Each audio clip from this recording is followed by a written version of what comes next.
أهلا وسهلا بضيوفنا الكرام.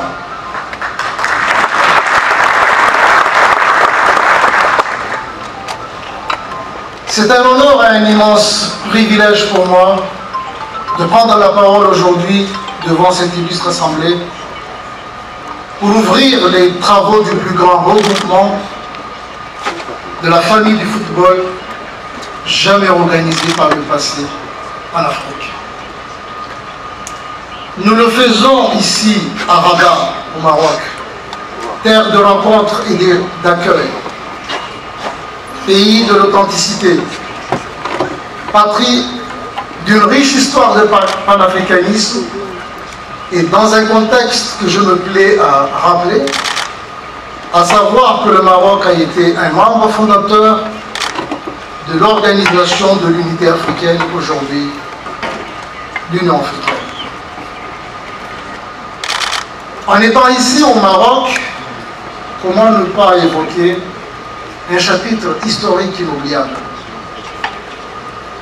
En effet, le 4 janvier 1961, à Casablanca, que feu Sa Majesté Mohamed V, roi du Maroc, initiait la conférence de Casablanca, véritable fondation de la création de l'unité africaine.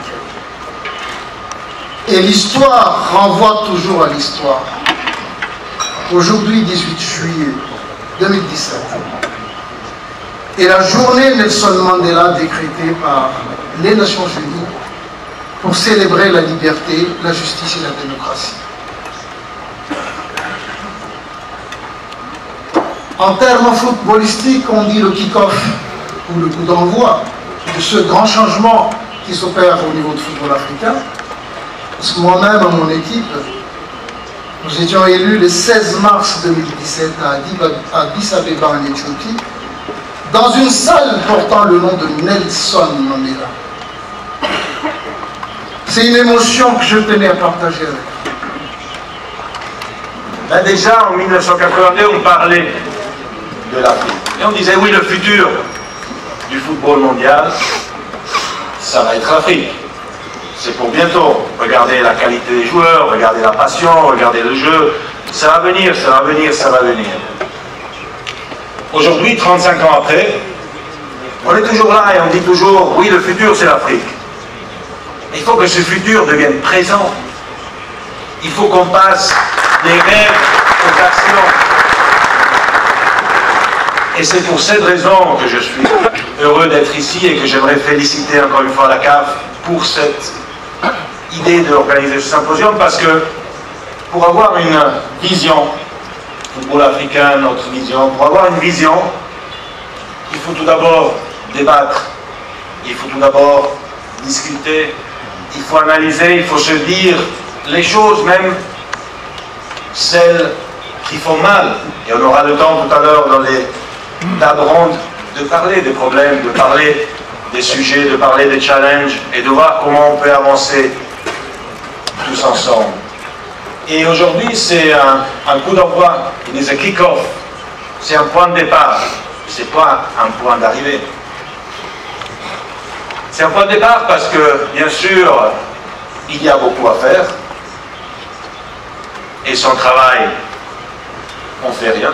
Vous savez très bien, la qualification pour la Coupe du Monde en Afrique, c'est quelque chose qui est très compliqué, très dur. Aujourd'hui, lors de la deuxième phase ou troisième phase de la qualification, il y a des groupes de 4 équipes.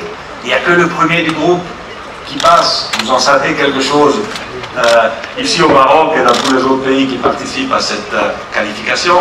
Vous savez très bien que si vous perdez un match et il n'y en a qu'un qui se qualifie, ça va être compliqué de revenir. Mais s'il y en a déjà 2 sur 4 dans les groupes qui se qualifient, ça change votre vie, ça change votre volonté d'investir, et avec les investissements, on peut avoir aussi et obtenir des résultats. Donc on peut commencer à investir maintenant sur les jeunes, sur les centres de formation. Vous allez en débattre tout à l'heure. C'est du travail de longue haleine. It's work that takes time to invest in youth, to invest in football development, to invest in training, academies.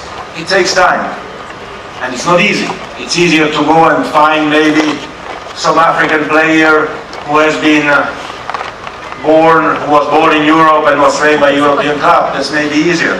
But it's not the long-term solution. The long-term solution is to invest in football in Africa and in players' development in Africa and in African football. This is what we have to do.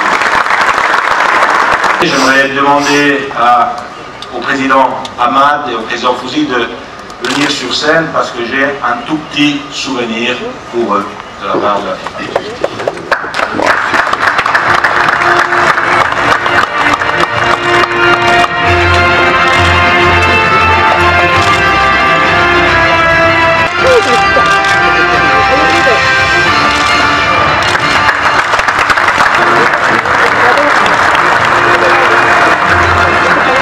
اختيار المغرب في هذا الظرف بالذات إلا تتويج لعلاقات أصبحت وكانت وستظل متميزة بين الجامعة الملكية المغربية لكرة القدم والاتحاد الأفريقي لكرة القدم.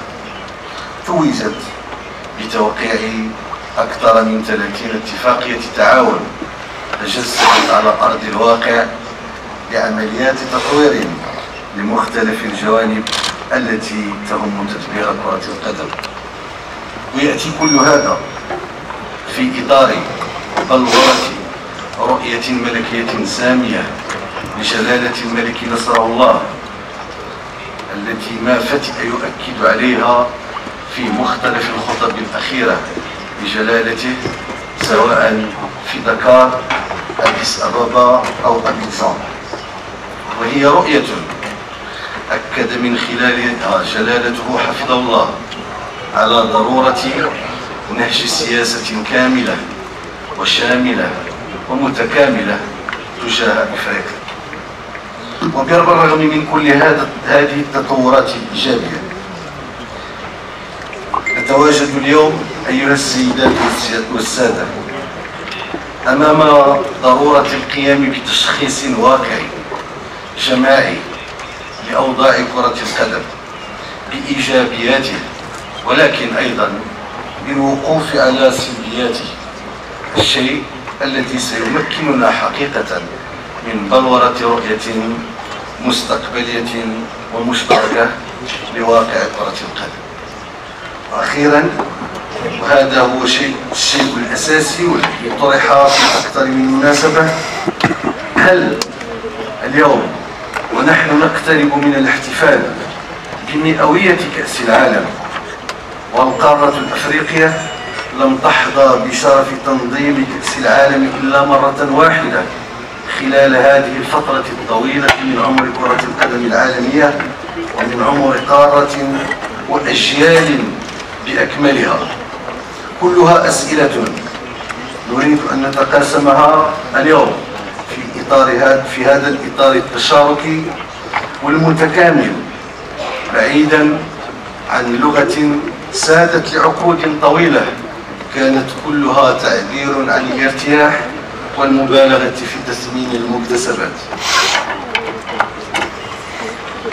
وفي هذا الإطار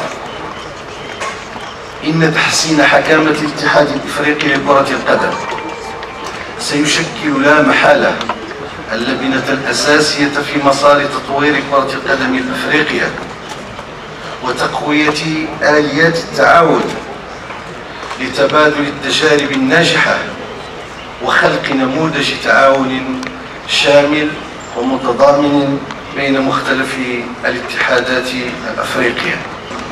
وأنه شرف لنا كمجموعة بين نتواجد بين أخواننا في المؤتمر للكرة الأفريقية، وأشكر أخواننا في المغرب على حسن وكرم الضيافة، وهذا ليس غريب عليكم، متعودين دائما بحسن الكرم والضيافة.